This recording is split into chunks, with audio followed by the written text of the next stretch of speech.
I'm Matt. This is Let's Talk Music, and I am here with Glazergirl, also known as Gigi. And she's going to talk with us this evening about her new single, Don't Weep. Don't, So Matt, don't weep. I'm trying not to. It's kind of hard. You make me weep. I didn't mean to make you weep. Well, maybe I did. So the last time we spoke was when you released Amnesia of Me. Yeah, that was the first one off of the EP. Right. Hmm. And now we have Don't Weep. So I listened to the song. I kind of got the gist of it, but if you don't mind giving me an explanation for the people that may not understand. Um, don't weep. Is it comes from a story that I heard. It wasn't even a story. It was a conversation I heard pertaining to a girl who was dealing with domestic abuse. I was just, you know, listening in on a conversation as it passed. Why did she stay there? Why does she do blah, blah, blah? Why doesn't she get out? And nobody understands the psychology of the situation better than the individual who's in the middle of it. Right. Um, so it's about the choices we do or don't make and whether we can extricate ourselves from a bad situation. And sometimes we choose these situations because we're going to glean something from it, like who's paying the rent, which is one of the lines in the song. Mm-hmm. So some people are willing to risk their lives to get certain things they need, and there are abuses. And it could be male, it could be female. Um, that's essentially it. So don't weep, do something. Right. And You can. it was repeated also over and over, Bastard on the Stand. Well, because a lot of individuals who are in a circumstance will probably omit the truth of the situation to save themselves, even though they know the person up there is horrible. There's a line in the song where it states, she walks in the room, touching her womb, touching her face where a hand has been, like a slap. Right. And she doesn't say anything. She lets him be on the stand so he can get out. In the meantime, you don't know what the consequences are going to be of the situation you're in by omitting the truth as opposed to telling the truth because there's a lot of fear. It's a fear-based song. Right. And see, that's what I love about your music is everything has such a deep meaning. Aw, I mean, when we talked about Amnesia of Me, about your mother's condition, we discussed right. your mother, my mother. And now, Don't Weep. You also have The Kingdom, The Liar's Way, and Chili Flower. Well, Chili Flower is not coming out yet. That's going to probably be mid-March. Mm-hmm. Very important song. They're all important songs. They each have their thing, and I don't think it's really my intention to be political or dramatic. It just happens to be that these were the topics that kind of came in front of me when I was doing when I was, lyricizing where I was going with these. Mm-hmm. Well, and I mean, I don't think that really being political or anything like that really bothers people. And Pardon me. I to, always have to, allergies. My cats. you're fine to a certain point. But I mean, that's what as I was saying, that's why I really enjoy your music is because of the deep meanings behind it, and I think that is more important than anything when you're writing and when you're putting out songs because those type of things touch people. Just as it touches you when you're writing it, when you're Right. thinking, okay, this is about domestic violence, this is about Alzheimer's, this is about this, and these are things that you said you heard a conversation, amnesia of me that's going on in your life. It's all things that you're putting down on paper, but when you put that out on a platform or you put it out in a video or whatever the case may be, Right. it reaches other people and it touches them, it affects them, and that's the I think the biggest accomplishment that you can make as an artist. Thank you. You know, it's kind of worked out in that direction. And I think a lot of the topics are meaningful on different levels for people. Hmm. Amnesia of me is the loss of the self in a condition that we don't really have the answer to, or the understanding of, and that's Alzheimer's and dementia. But it can be anything where you lose yourself in it, and how you perceive yourself, or how others see you, or how your caretakers see you. Um, the kingdom was about getting away from technology, getting away from things, and being more spiritual. Right. And it doesn't matter what denomination you are, God is God for whomever. Hmm. So it's about reaching out into and finding your path, and getting yourself to a place that is satisfying, because relationships develop when we talk to each other and when we see each other, and we think about that, the more spiritual aspect of our universes, instead of all the things and what somebody has, what somebody doesn't have, what you've earned, what you don't feel you can earn. And these are just things, and you have to get past things. When you look at Don't Weep, domestic violence is very real, Oh yeah. very scary. Um, I don't know how much more to really put on that, because you can't judge another person until you've walked a day in that person's shoes, Right. until you see what they're going through. Um, so it's not supposed to be a judgmental song. It's supposed to be about letting someone know that, there are hotlines to call, there are people to call, that you're entitled to live your life in a safe manner, that you need to find ways to build your confidence and know your value. Hmm. So those are all tough topics without really meaning to be. And The Liar's Way was the one that came out, and that was more about, I love you, but I like you more than I love you. And before you get fully entrenched with me, even though the hours, as I refer to the liaisons in the song, those are all really hot and great.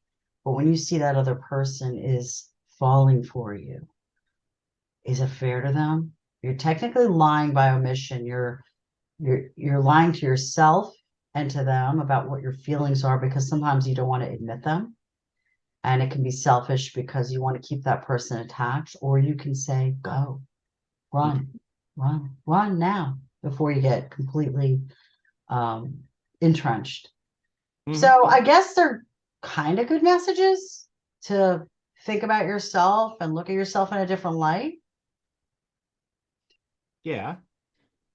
So Chili Flower, are we able to talk about that one at all? Yeah, of course. Yes, that's an important song. They're all important, but that was actually a story told by a very dear friend of mine, about his childhood when he was a little boy living in a different state. And his parents had a house that on one side there was a wall, and the parents had like a garden, and their house. And on the other side was a gas station. So you can imagine the zoning. Hmm. Um, and It's actually, if you're going to talk about gun control, which is not a topic I'm going to necessarily broach for this purpose, but the situation in the song, which is a metaphor, is a 4-year-old finds the gun in the flowers because a robber had just tried to, rob the gas station, jumps the wall, runs through their yard, drops the gun. So in the song, it's heavy in my hand. It's a reference to the gun, to see something shiny in the flowers. The flowers are about warmth and peace and safety and trying to create a home, Hmm. to then find a gun, which he then picks up and points at his older brother, who's about 8, who magically, thank God, was able to get the gun from him and give it to the mom, who called the police. I don't know how accurate I am, but that's the gist of the story. And it's about how brothers have they're running together. They're the same heart. They're the same family, and it could have been a horrible tragedy, but thankfully, it was averted, and it was averted by chance, and it was found by chance. So it is based on yet another story. And when I was writing the lyrics on that, I called my friend and I said, listen, I want you to listen to something. I'm very inspired by your story. How do you feel about this before I put it into the universe? And he was pretty moved. So if you're looking from the perspective of gun violence, there's some meaning in that for some people. When I look at it, it's about how peace is destroyed by something as innocent as a child not meaning to cause that. The Right. child didn't really cause that, but I'm trying to think how best to interpret it for a video. Lyric videos are very different from your regular videos. Right. Right. You might make a storyboard for either one, but how do you present it in a way that they gather from a metaphor that the warmth of beauty is really cold because of an incident, an unplanned for incident? I guess all incidents are unplanned, Yeah. but so I'm hoping to get that one out in about 6 or 8 weeks. I just want to give people an opportunity to um, take a look at and listen to what's already out there. Right. Right. And you sent me your numbers earlier and your streams for your songs, and you was Yeah. quite proud of that, as you should be. I'm so excited. I'm so happy people are digging the groove. Well, I mean, it's catchy. And like I said, it's not real hard to get the meaning of the song. It's you're kind of just you're using the word metaphor on chili flower, but I mean, I can almost already hear it in my head. It's like, okay, you can tell what this song's about, but other people can put their twist on it and say, okay, this is what it's about, as you said with Amnesia of Me, about losing yourself or whatever. But it's your music is really easy to listen to. It Oh, good.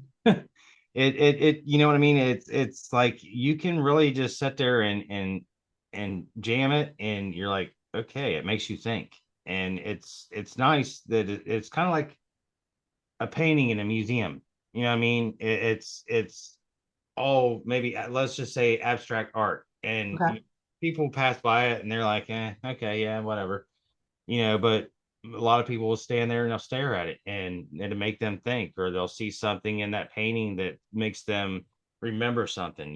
So I feel like um music of this type is a lot like paintings. It makes you think, and that's a good thing.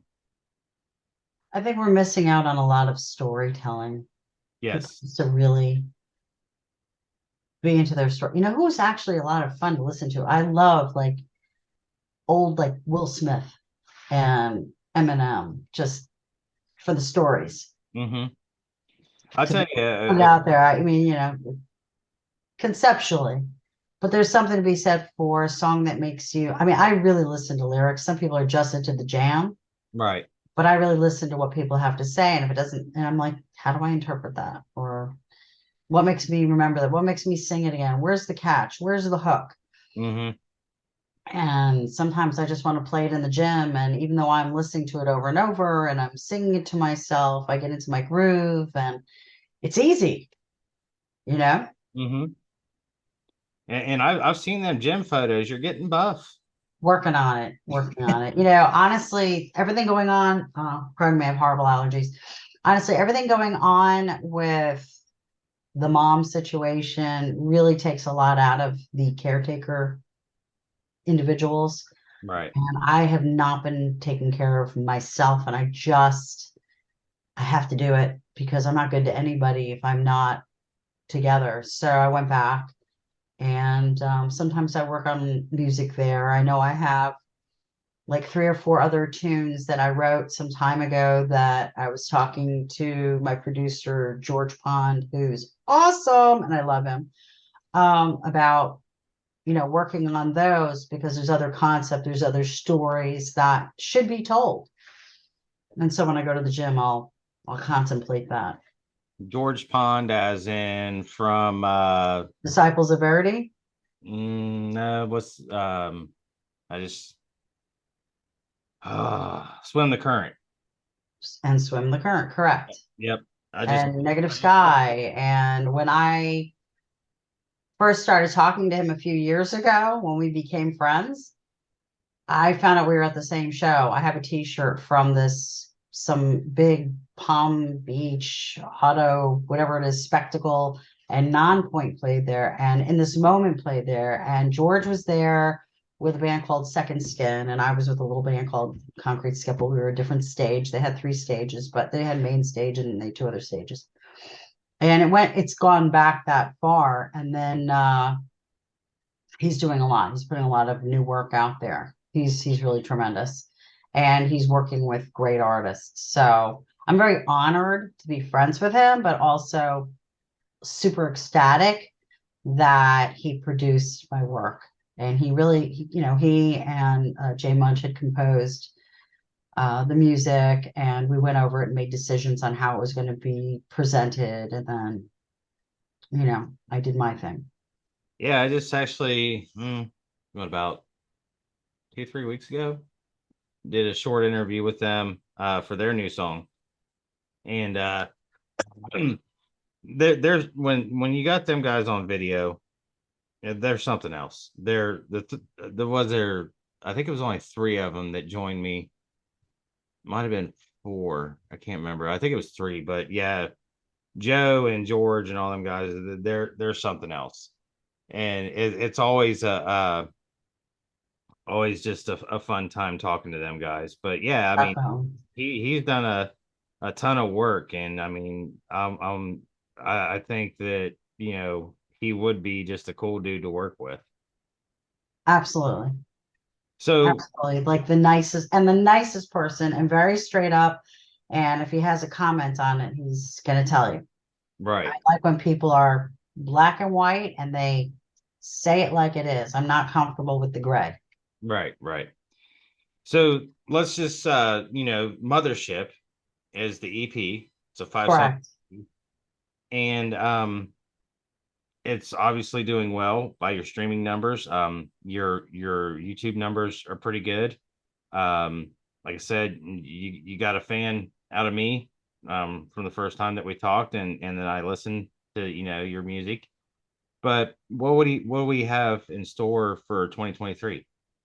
Well, we have to get the last of the EP out, and then the actual EP, where it's all 5 songs, will be released, I guess, end of April probably. And then I have 3 or 4 more songs I told you I'd like to get produced, and then probably start selling my wares, Hmm. and playing out. But I really wanted to wait till I had more of a complete set before going forth and doing that again. It's been a little while, and I'm just getting comfortable with the new work.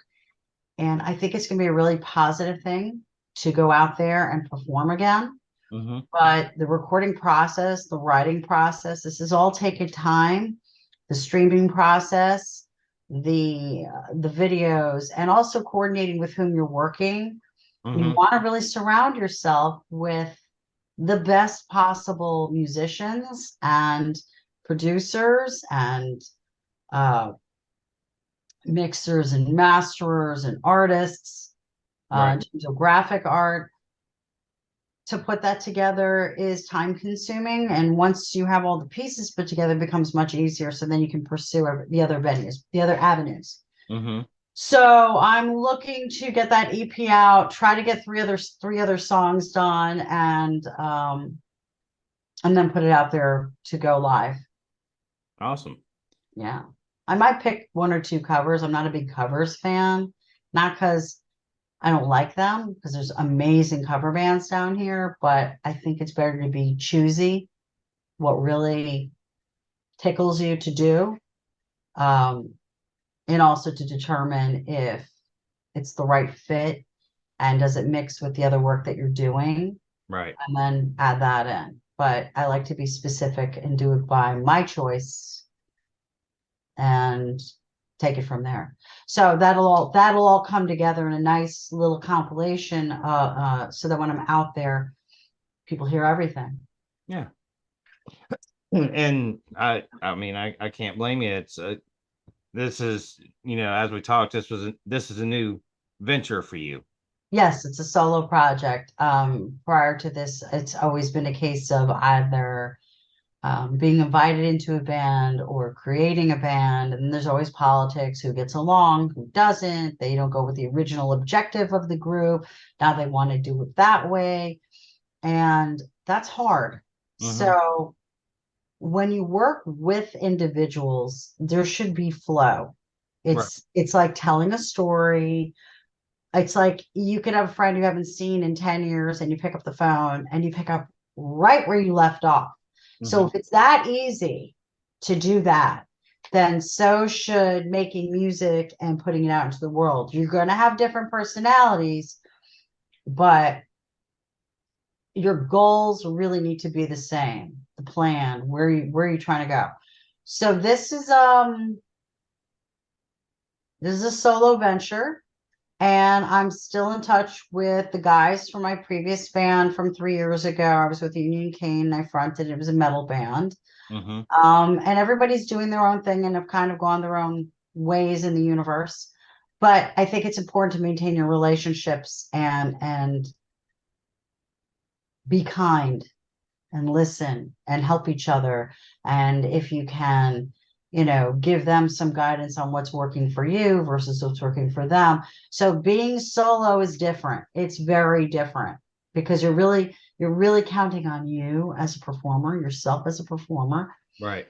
But you also want to maintain relationships and you learn to develop different relationships and where beforehand maybe you're assigned one area of one topic for purposes of going out into the universe musically and somebody else is assigned to something else. Well, now it's all on the individual. Right. So you have to make wise choices. You have to talk to your publicists. Some people will say putting a cart before the horse and you need to get streaming and then you got to hire someone to do things like that. It's, when you do it yourself, but it's very fulfilling. It's really very exciting. It makes the process exciting. It makes it worth it to come home and get on the computer or get out your notepad because you have a musical thought and you got to get it written down. And who do you call now and say, oh, I got to talk about this. I have this great idea, blah, blah, blah. So, it's different. So, which do you prefer? Right now, I'm really digging this. I mean, I love performing and I love the people that I've worked with. And I have some really close friends who I worked with in the past. A friend of mine, she was my drummer like 13 years ago. I love her. But we have different lives and we also are at different places in our lives. So I like this venture. I wasn't sure how it was going to go. The first 8 months, first year was really hard. I just couldn't quite figure out where I was going at that moment. And then all of a sudden everything came together and I'm just super excited right now. So I can't wait for like the next level. Right. Well, Yeah. and that's awesome. I mean, And you're a part of it because this is round two with us. I'm so happy that I was going to be speaking with you today. yeah, I just like I said, I was looking forward to it. Shauna sent me she said, "Can we please do Glazergirl?" I'm like, "Well, yeah. Why wouldn't we?" I said, "I really enjoyed the first one. Why wouldn't I do a second one? Because it's it.